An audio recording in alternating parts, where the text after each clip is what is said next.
আমি কোনো দুঃখ চাই না। আপনাদেরও মনে রাখতে হবে, বাংলায় থাকতে গেলে বাংলাকে ভালোবেসে থাকতে হবে। বাংলায় থাকবেন আর বাংলার উপর অত্যাচার করবেন, এটা আমি মেনে নেব না।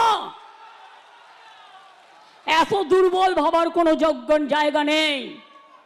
কখনো কখনো মানুষকে সহ্য করতে হয়, এখনো সহ্য করছি, এখনো ধৈর্য ধরছি, কিন্তু সহ্যের সীমা ছাড়িয়ে গেলে আমি যে কি করতে পারি তা আপনারা কেউ জানেন না। তার কারণ I am the product of the movement.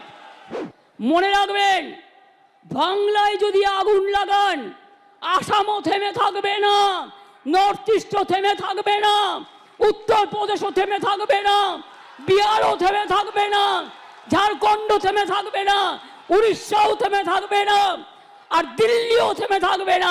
আপনার চেয়ারটা আমরা টলমল করে দেবো।